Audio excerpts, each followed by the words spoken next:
Wholeness, welcome. This is Josh of Inner Skilled, and today I have Brent Michaels Phillips with me. Brent, what's going on today? Just another beautiful day in paradise. It's I live in Las Vegas, so we have two nice months a year of weather, October and May. Oh So my we are gosh. enjoying one of the nice months. Here it's in rural Illinois, and it's been unseasonably hot and dry around here, from what I hear. And wow, Vegas. Okay, that's a big time place there. So who is Brent Michael Phillips, and what kind of work does he do? Well, it's funny that never in a million years did what I thought when I was young that I'd end up teaching energy healing and being a spiritual teacher, telling people to trust their intuition and surrender to the divine and all this kind of stuff. I thought would have sounded really cheesy because my background is I'm pretty much just a huge nerd. I grew up loving things like Dungeons and Dragons and Star Trek and Star Wars, Lord of the Rings. And the one thing that I really enjoyed was computer games. I loved I loved the early video games when I was a kid. So that was kind of my dream was to be a video game developer. And I ended up in college at MIT, which was amazing. And it's going to sound funny today, especially younger listeners, but when I got to MIT, I had never heard of the internet.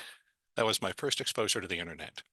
And I fell in love, and that became the focus of my studies. I went on to grad school at MIT, collected more degrees, and I ended up leaving in 1995 because the internet boom was hitting. And I figured, heck, I'm one of the most skilled people in the world at internet programming. This is going to be my gold rush. So, long story very short, I left MIT. I started two startups, one to make websites and one to make video games. And really, the websites was more of a, hey, we got to make money to live. The video game was really the passion for me and my buddies. And we went on to do some cool websites. I did the website for Sony PlayStation. I did the website for Nissan Motors. I did the website for Disneyland. And this is all back in the 90s version ones. And but the video game was really our passion. But before that really got its feet on the ground, I was working about 100 hours a week because I was young, I was ambitious. I wanted to be successful with my video game company more than anything. And I was willing to work any number of hours, make any sacrifice to make that happen. And I destroyed my body. I destroyed my health. So we'll save all the details for a time we can talk over beers. But I had a massive health crisis, and I was first put on total disability in 1998 when I was just 27 years old. And I'll never forget the day I got in after years of physical therapy. I finally got to see the head doctor at the top physical therapy clinic in the West Coast, Curlin Job. And I was so excited because I'd been in pain. I'd had so much trouble with my arms and hands, and I had carpal tunnel syndrome and thoracic outlet syndrome and bursitis and fasciitis and all these itises. And I went in to see him, and I remember he looked at my chart, looked back and forth, looked at me a couple times, and he just said, "Well, I'm sorry, son. There's nothing I or any doctor can do here. You'll never be out of pain, and you'll never be able to work again." And I was like, "Are you kidding me?" Right? And the last thing he asked me before I left his office was, he said, "Son, you got somewhere you can go to take care of you until you die?" And this was when I was 27 years old. He recommended me for lifetime disability. And that was a real punch in the gut. And I remember I went to go see one of my business partners who was also my lifelong best friend. And I figured he'd be all, "Hey, Brent, hang in there. We'll get through this together." Right? Instead, as soon as I told him what the doctor told me, he said, "Well, if you can't work anymore, you have no value here." So I got fired from the two companies I had founded. They stole my equity shares, forged documents, played a bunch of games, and essentially kicked me out the door. And, I was left at 27 years old. I was put on lifetime disability, told there was no chance of recovery, that I'd never be able to work again. I was living with my parents, and I had also lost my lifelong best friend. And the cherry on top of the sundae, you may wonder, "Brent, why did your friend turn on you like this?" Well, it turned out we were both seeing the same woman. She had been double timing me behind my back with him. And so he saw that as a convenient opportunity to get rid of me. So that was pretty much close to rock bottom. I was depressed. I was drinking a lot. I was using drugs. I was suicidal. Because again, you're told at that age that your life is over. But what do you expect is going to happen, right? And I really thrashed around for a little while, but I got very fortunate that after the doctors gave up on me, I had a friend that turned me on to alternative medicine. And so that was very exciting at first. I thought, wow, maybe acupuncture or body work or herbs or cleanses or meditation or something can heal me. And so, long story short, I spent the next 5 years living in my parents' extra room, spending all my disability money and running up a gigantic credit card debt exploring alternative medicine. And I mean, you name it, I tried it. Osteopaths and homeopaths and cleanses and magnets. And I go on for hours about all the stuff I tried, right? But 5 years later, I wasn't getting any better. I just kept getting worse. And that led me to agree to have an experimental surgery. And of course, had the surgery cured me of all my pain, I would have gone to live happily ever after, and I probably wouldn't be here today. I'd probably be some tech guru, some kind of tech titan, and a total jerk, by the way. Had I been successful, I would have been a total jerk. But so I went and had the surgery, but instead of helping me, I woke up from the surgery, my right arm was paralyzed. I couldn't move my right arm at all. And that's a big deal, especially when you're right-handed and a computer worker. And so physically, that was kind of my rock bottom. I had gotten married to a different woman, and when I had the problem with my arm, she left me. So that was, yet another dark night of the soul. But it has a happy ending because after about 6 months of living without one of my limbs, which is really difficult, just so you know, huge exercise and compassion. I'll encourage everyone, tape your right arm behind your back for 6 months. See how it goes. You get a sense of what that was like. And I went to see this crazy healer lady. And it was funny because she was recommended to be by my Aunt Lauren. It was her best friend. And her name was Terry O'Connell. And she had been very successful in finance working with my aunt. She was Wharton School MBA, super smart, made a lot of money, had a great career. And Terry had gotten sick from mold and it almost killed her. And she found this method of energy healing involving theta brainwaves and programming the subconscious that truly saved her life. And the only reason I went to see Terry was my Aunt Lauren kept bugging me. She called me about once every week or two. Brent, how you doing? Have you gone to see Terry? I go, no, Lauren, it won't help me. I've done Reiki healing and pranic healing and I've meditated and I've done all this stuff. It doesn't work. And so this went on for about 6 months. And finally, Lauren said, Brent, what's it going to take? I said, how about you take me out to dinner? And she goes, okay, Brent, I'll take you out to dinner. And I'm like, can we go to Drago? She's like, all right, fancy Italian restaurant. We'll go to Drago. So I was like, okay, I'm in. So she bribed me and I went to see Terry. And, she was very polite. And I'd met her a couple times before, so I knew her informally. And she talked to me about the power of the mind and how we all have the power to heal our bodies from the inside, and talked to me about her experience with chronic mold and all the hell she'd been through. And I remember she said, don't worry, Brent, we'll take care of your arm. You'll be fine. And I'm thinking, you and what army, right? I had had manipulations. I had had a second surgery. I'd been to physical therapy. I'd been to acupuncturist and Chinese stuff. I'd done all this stuff and nothing was working. So she showed me how this process of checking for subconscious blocks and clearing them. And she asked me a lot of questions about my childhood and what had happened with my friend and all the money I'd lost and the pain I'd been in and my divorce and all this stuff. And it was a very interesting conversation. But the whole time I'm there thinking, hey, lady, I'm not here to talk about my feelings, right? That's all well and good. I'm here because I can't move my arm. And this is a big problem in my life. And so this went on for about an hour. And at the end of our session, she said, okay, Brent, we're going to heal your arm now. And I'm like, yeah, good luck, right? And I remember she kind of went into a trance, went into some kind of deep meditation. And honestly, I didn't expect anything to happen because I'd done other kinds of healing before. And it felt nice, but didn't seem to change anything. And I remember I'm looking out the window. I'm thinking, what do I want to get for lunch on the way home? What am I going to watch on TV tonight, right? And out of nowhere, I felt this loud pop in my elbow. It was sort of like the pops we get in our joints from aging, but like times 100. It was like kaboom, my whole body shook. And I was like, wow. And I remember Terry opened her eyes and she was like, okay, dear, let's try your arm again. And I did.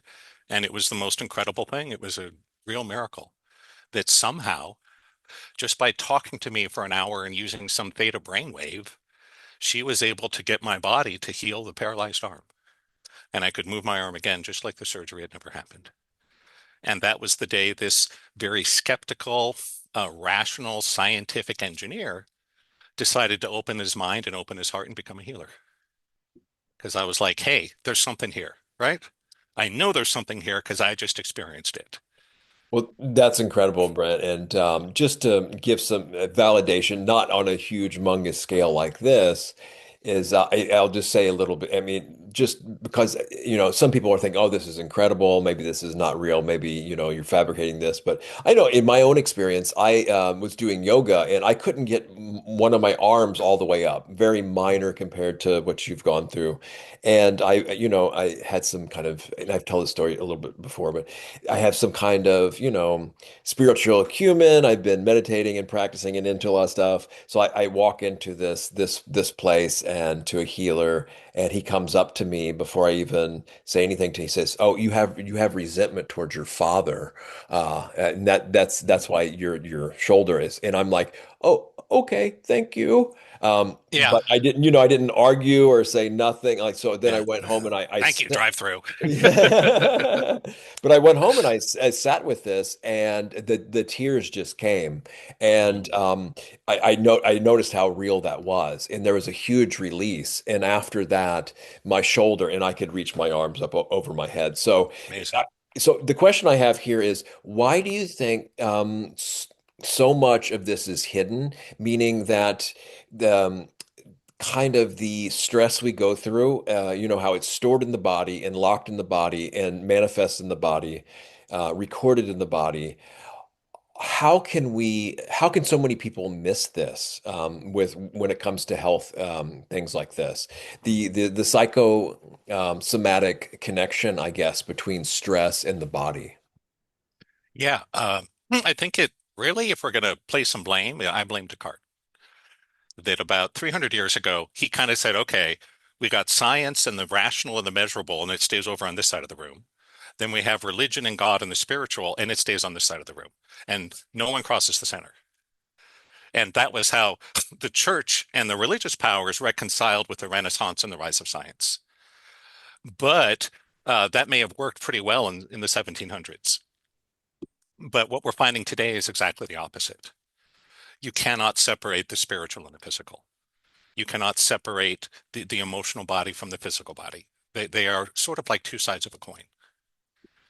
And all of our highest level scientists today are all becoming spiritual, which is so interesting because that's a huge shift just in my lifetime.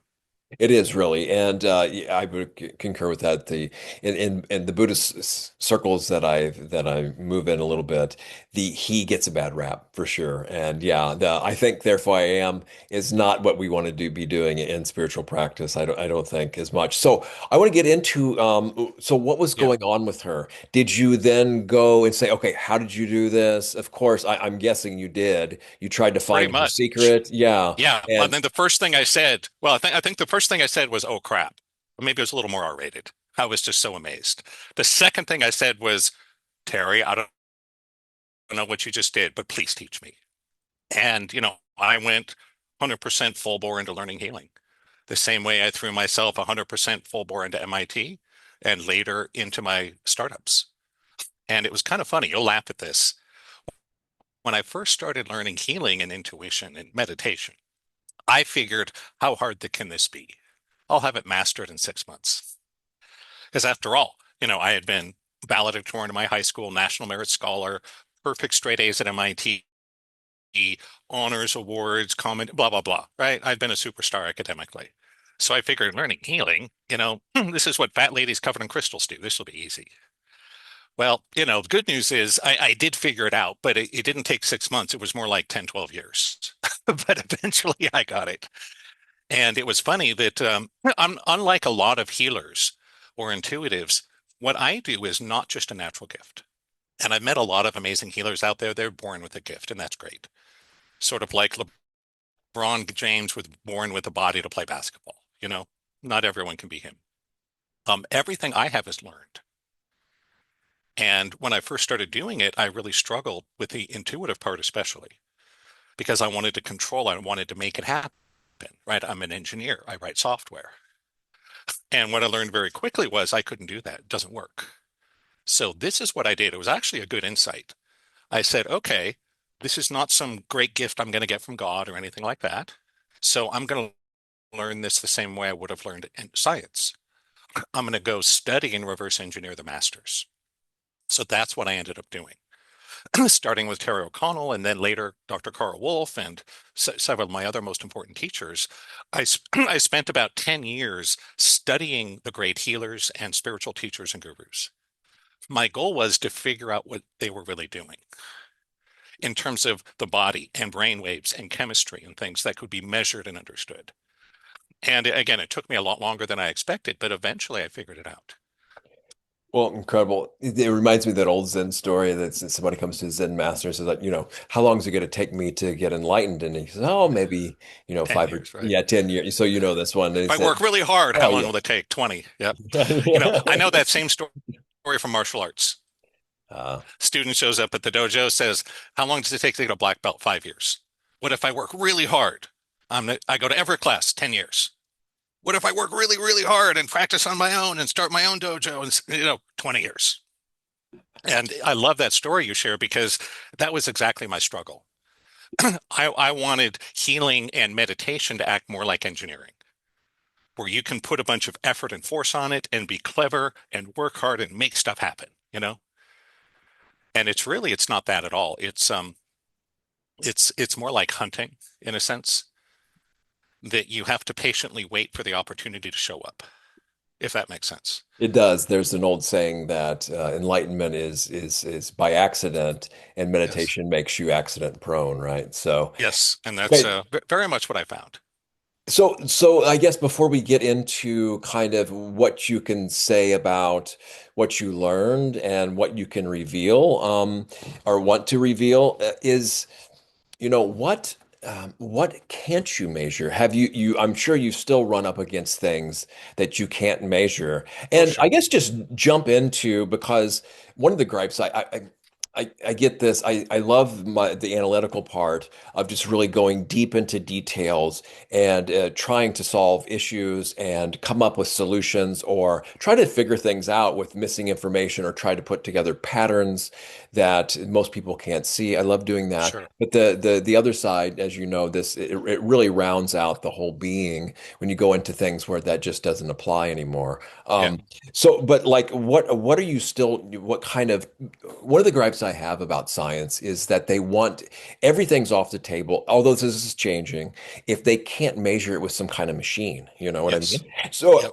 I'm not against it. I'm just saying, okay, consciousness is also a valid tool for exploring reality and to, Sure. find things out about reality.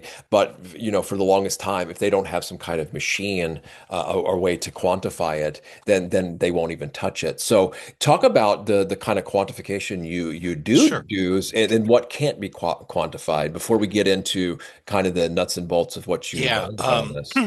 I'd say consciousness is sort of the prime thing we work with. What I do, I call it consciousness technology, that there is a technology to using our brains, our awareness. And the challenge we run into is how do you measure that? It would be great if I had a machine that I could stick on your forehead and it gave me a number, right? Or a blood test. That's what all the scientists want to see. And more importantly, that's what the people funding the science want to see, right? As long as they want it, it'll happen. And what I found is something like consciousness, there are ways we can indirectly measure it. So it can be measured, but it's sort of like, imagine trying to figure out how the universe formed. Well, we can't get in a time machine and go back to 14 billion years BC, can we? At least I don't know how to do that. So we can't directly observe or measure the early universe. All we have that we can do is we can look around at what's left over from the early universe. It's sort of like a crime scene technician, like on CSI. They go in and by the way the blood splatters on the wall, they can figure out this angle and where this person was and everything that happened like that. So I would say with consciousness, there's a couple of ways we can get closer to measuring it. One of my foundational tools is the Hawkins scale of consciousness, David Hawkins. I think it's a good scale because it takes this abstract thing of consciousness and puts numbers on it. But again, there's no machine you can stick on your head and give you a number. So we can use muscle testing to check our beliefs about consciousness, but that's not really the same, right? It's like if you want to know the meaning of the word, what you want to do is look in the dictionary, huh? But what if you don't have a dictionary? The best you can do is maybe ask a smart friend, what do they think? That's kind of what muscle testing does. It gives us more insight, but it's still not perfect. So what I've come to is this, that the way we measure your level of consciousness is actually pretty easy. Is what is your comfort level in the face of uncertainty? In other words, how real is your faith? That almost everyone in our culture lives entirely from the ego. And I don't blame anyone for that. You don't know any better, right? It's like blaming me for speaking English. It wasn't a choice I made consciously. It's just when I was a kid, my parents spoke English. I heard English on the TV and the radio. They spoke English at school. All my friends spoke English. So big surprise, Brent speaks English. That the ego loves to control and make sure. So we all want to have a bunch of money so we can make sure bad stuff doesn't happen. We all want to be with someone so we can make sure we're not alone. We all want to take care of our health so we make sure we don't get sick. That is what drags us down, is that need to make sure. So if you're looking for a way to measure someone's consciousness, I think that is the most direct. But it's subjective. That's fascinating. What comes to me is this teaching I've heard too, that how are we when things don't go our way, you know? Yes, That which is a really huge, important spiritual question for, and I don't, enormous. yeah, I don't really like this word spiritual, but I don't know what else to say. So I think it's a good metric. Now, as far as consciousness goes, I want to get your, I guess, definition of consciousness, and I don't know if you've Sure. heard of Abhidhamma.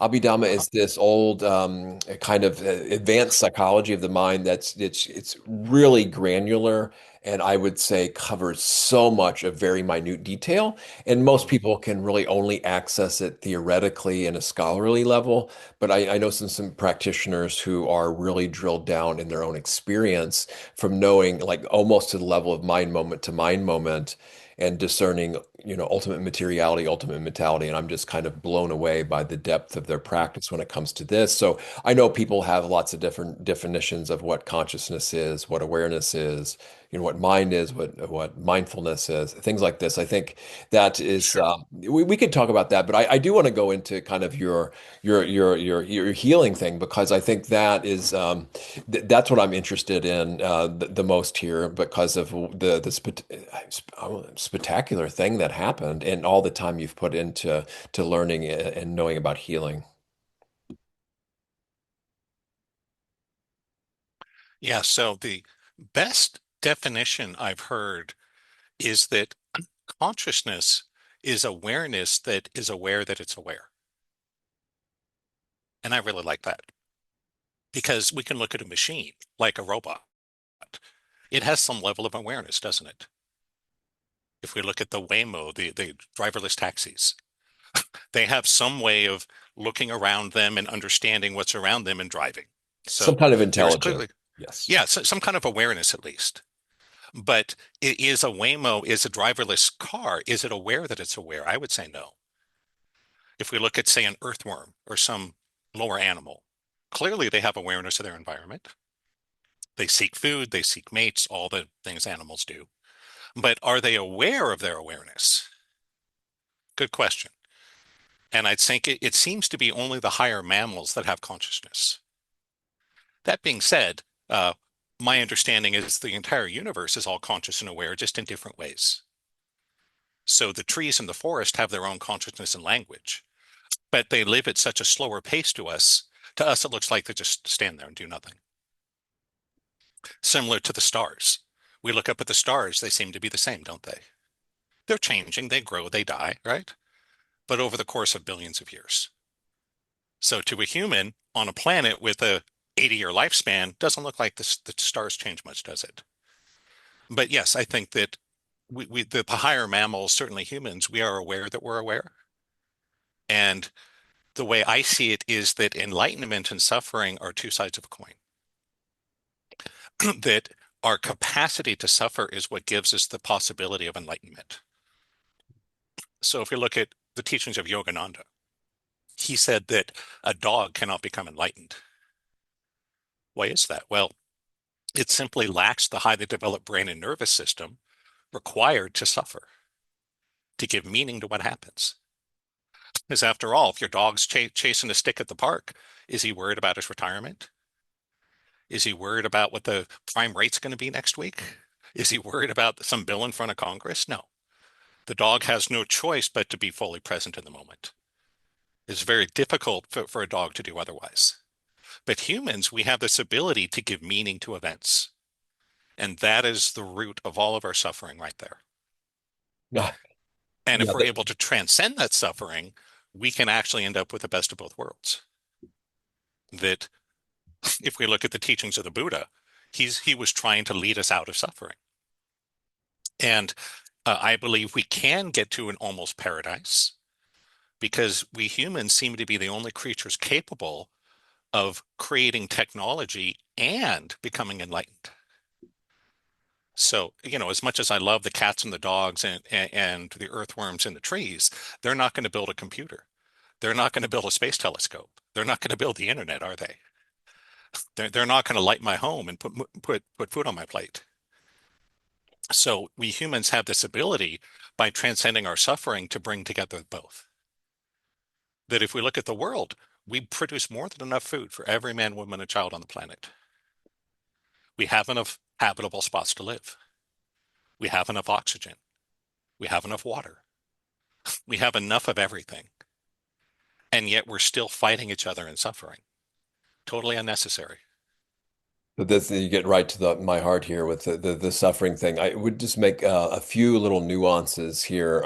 Now the other stuff is kind of metaphysics, and I love that stuff, and we can go into that. And there's all these various nuances and things, but the real practicality, the real practical sense of the matter is where the rubber meets the road. In suffering or stress, we could just say stress or unsatisfactoriness, and this is what's really important in life, I find, because if if we have this, we can't enjoy our lives, or what's the point of anything else, really?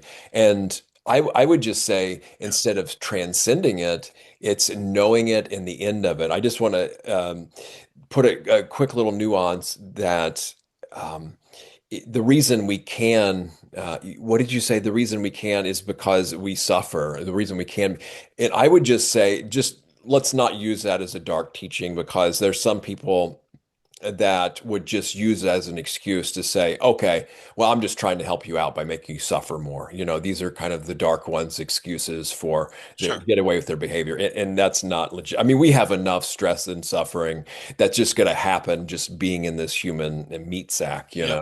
So we don't, so of course I just wanted to clear. And then transcending, I think there's a lot of times where it's helpful to transcend it, but as long as it's not kind of bypassing it or really knowing everything we need to know about it in order to eventually come to a complete ending of it is the only kind of nuances Well, I what would you just add there. described is transcending it. I Yes, think we just use that as that a different language. Yeah. there's a lot of people that, uh, yeah, that misunderstand the word. They think transcending means quitting or avoiding. No, not at all. So when you transcend dating, it means you have no fear of rejection. That's You have another no good, attachment to big result. that is another important You're point you simply make. engaged in an action, trusting that it will go where it's supposed to go. And so to say, oh, I've been rejected so much, I'm going to quit, that's not transcending. That's being a small child and throwing a tantrum. Or, I've heard this from a lot of very spiritual people that go, oh, I've transcended the money game. I moved to a nunnery or something like that. It's like, not really. You avoided it. And that's okay. It's nothing wrong with avoiding. It's just you're going to have to come back to it at some point. And when I was in my darkest times, especially in the 90s, one of the reasons I didn't kill myself was I believed that I would just recreate all the same garbage in a different life. And what's the point of that, you know?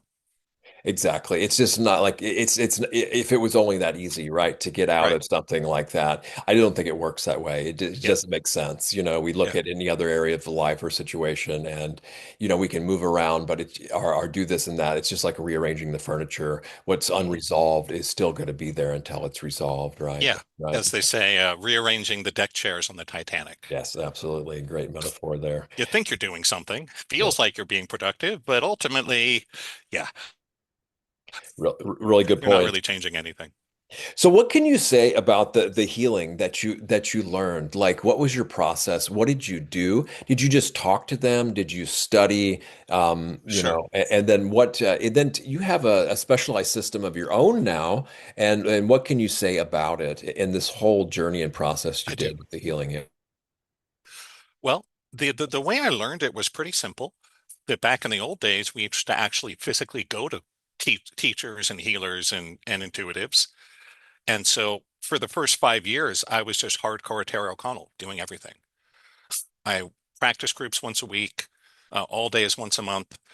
I would do a private session with her every single week for almost 2 years.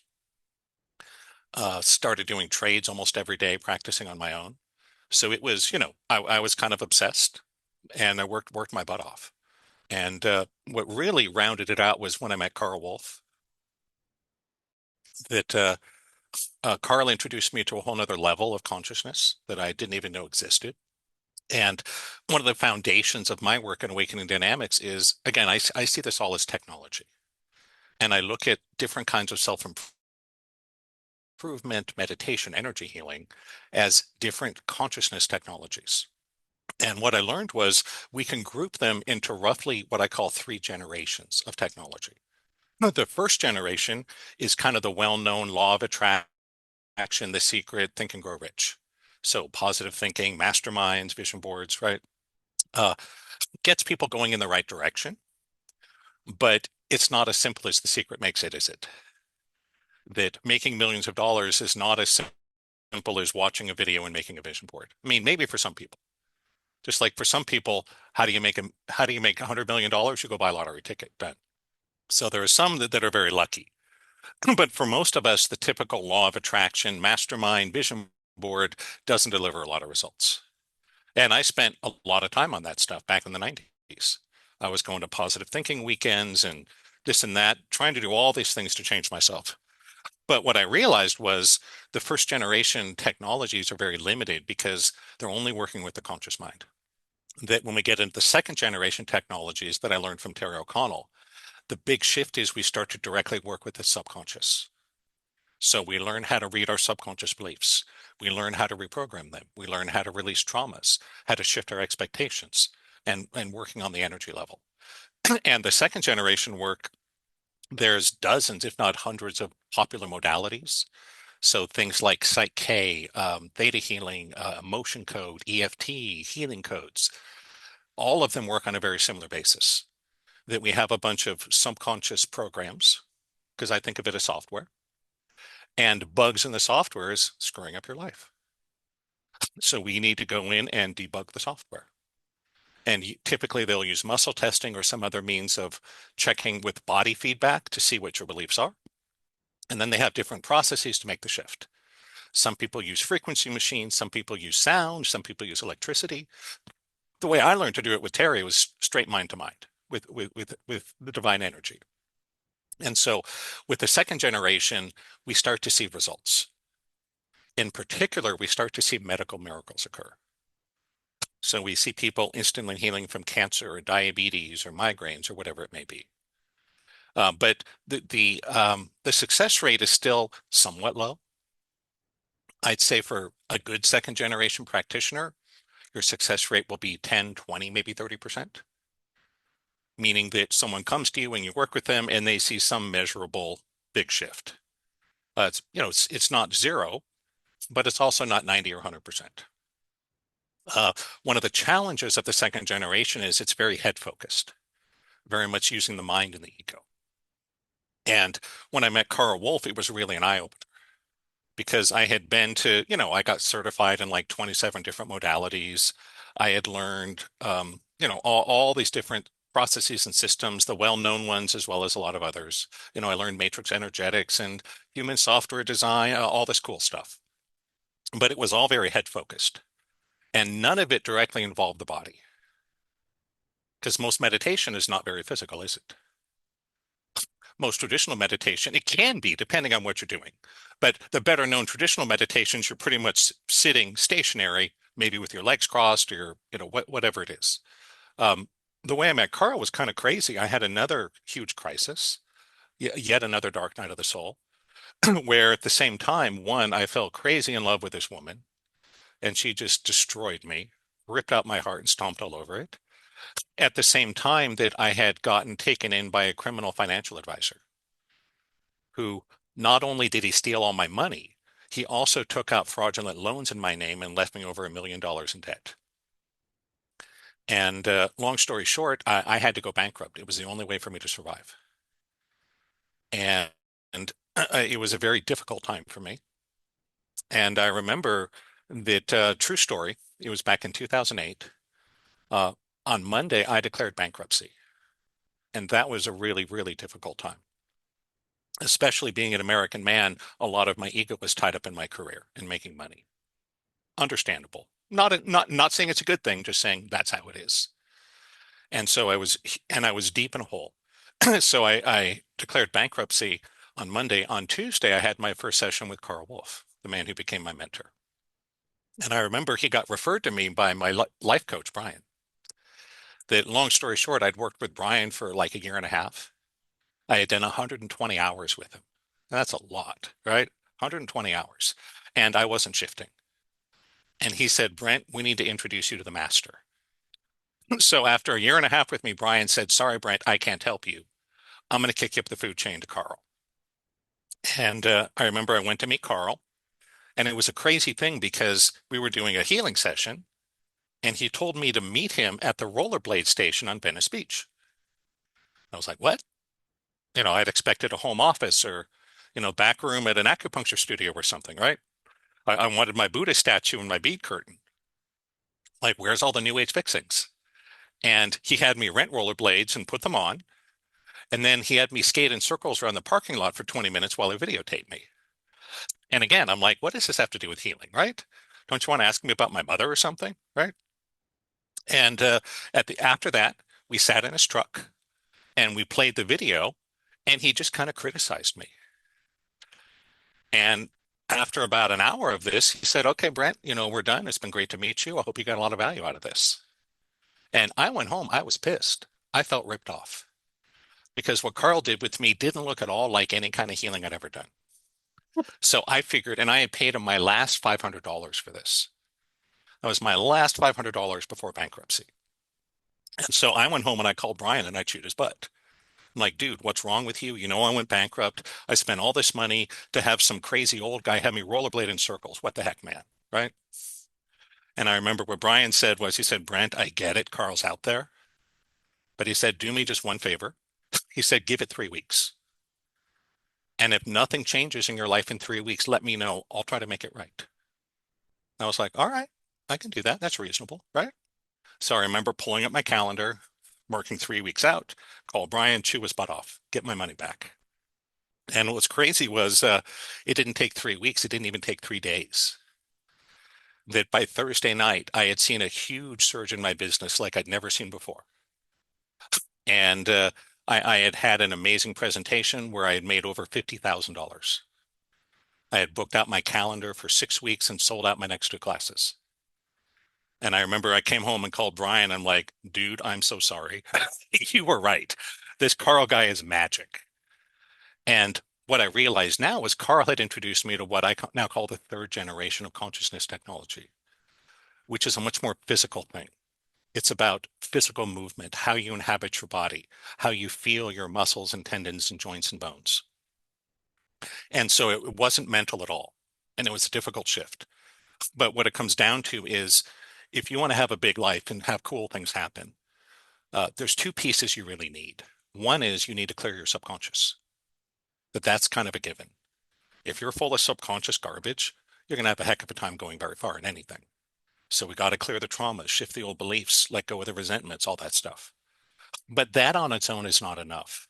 We also have to refill our bodies with consciousness. Our modern world has squeezed a lot of the consciousness out of our bodies, and we have become unfeeling and numb. And we have to turn that on. And to give just a very simple, quick example, so people can relate to this, what I would ask is for everyone watching and listening, can you move your hands and fingers pretty easily? Of course you can. Can I move just one of my fingers? Of course I can. Now I want to see you do that with your toes. And here's the thing. Did you know we have the same anatomy in our hands and feet? We have the same bones, the same muscles, the same tendons. They're almost identical, which makes sense. We evolved from four-legged ancestors. So biologically, there's no reason you can't move your toes the same way you move your fingers. But we've mapped it out of our brain. Most of us can only move our toes as a group. We can no longer feel them or move them individually. And that's just one example. We could talk about the spine, the hips, the ankles. It's true of all the joints and aspects of our body. So Carl's work is much more physical to not only clear the subconscious, but also to reconnect yourself to this field of life, this flow of consciousness that comes from the divine through us into the world. And if you can do both of those things, then we're talking 80, 90, 100% success rate. I love how you put all this. I'm so much here, but we're kind of running out of time, and I will just say, as far as the body, yes, in my own experience, my toes, and I've heard this from other people that most of us can't really distinguish where our individual toe, maybe our big toe, Yep. Yeah, but maybe your big toe. where they're even at, like with the what do you call it, proprioceptually. Yep. Yeah, And proprioception. if I really relax and focus, I can start, to move individually, but it takes a lot of effort and a lot of concentration for me to do that. You talk about handshaking too. Maybe you can say that, Yes. but the big things I want to know what he said to you, really briefly, if you want to share. Sure. What they do say. Feedback from someone we really admire is worth more than a mountain of gold, Yes. but it can also be very devastating. And like you talked about devastation, that Yeah. can reveal deep truths within us if we let it. That's Hmm. not really a great silver lining, but I mean, because devastation is, yeah, the word says it all, right? The big things, making the unconscious conscious and subconscious conscious. That what I see that could be the most because then there's no need to go into the subconscious and Yep. do all the program. And when it's hidden, if bringing that into the conscious, then you can deal with it with a conscious awareness. And for me, Yeah. beliefs aren't really necessary. Where we're kind of trained to believe or disbelieve something, but we don't have to do that. We can treat things as information. And Hmm. if we're looking for truth, then belief is actually kind of an enemy of truth, It gets in the because way. I don't need to believe something that I know is a true in my own experience, right? Yeah, I don't need to believe a bicycle because I've been on one and rode it, Right. right? So I think that's it. If you want to address those, and then leave us with the final message and tell people how they can get in touch with you and what you got going on, what anything you want to plug. Sure. Mhm. And you nailed it. That really the magic is in the feedback. There's one more little piece I'll just mention, which is what we call beaming. It's a very advanced meditation where you start to see all sorts of cool stuff. You'll see auras and energy and past lives with your open eyes. And what I realized was Carl was beaming me doing this meditative process as he gave me feedback. That's where the magic is.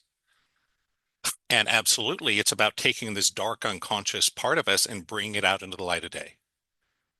And once you've done that, there's no other work required. All we need to do is be present to what's really happening. And that's what the feedback does. But there is the magic of the beaming that only took me 15 years to figure out. But you shift the brain pattern and you give the feedback, magic happens. And for anyone that wants to go deeper, I'll let everyone know that I'm not the good fit for everybody. I am intense. I am head focused. I'm a nerd. I have high expectations and standards for everyone, including myself. I'm obsessed with the truth. So if that's you, if you're more of a rational, step by step kind of person, I might be a great fit. And In the past, I just wanted as many people to sign up for sessions and classes as I could. I don't work that way anymore. That instead, for the most part, people, I don't just let them sign up anymore. I start everyone with a free 20-minute discovery call because I want to get to know everyone a little bit to see if you're a good fit for me. And what I will promise to everyone is if you do the call with me, then either I will tell you how I think we should work together, or I will say that we won't and give you a different recommendation. And it's about 50-50. So I would say for anyone that wants to learn more, possibly get in touch with me and go deeper, first thing to do is just go to my website at awakeningdynamics.com. A lot of information there. It's got a link to my YouTube channel. So I got a lot of really cool metaphysical spiritual videos. If you want to learn more on YouTube, it's a great way to get to know me better. And you'll also see a big link on the page that says podcast special. Just click that link, grab 20 minutes of my calendar, and I will talk to you for free to see if you're a good fit. If you are, we'll see where it goes. If you're not, I'll try to lead you to a teacher that's going to be a better fit for you. And that's pretty much all there is to it. So yeah, website awakeningdynamics.com. Kick the tires on my YouTube channel as long as you need to. And if you feel you're a good fit, you want to move forward, experience your own miracles, get in touch. You know, that a lot of what I say, I wouldn't have believed 30 years ago. So I don't expect anyone out there to believe anything I'm saying. Just show up and have your own experience and then decide for yourself how real this is. Well, Brent, it was a pleasure. I appreciate you doing this and sharing your journey and what you've learned and your wisdom, your knowledge, your heart too. So thank you so much. And may all beings everywhere realize awakening and be free. Thank you. Bye now.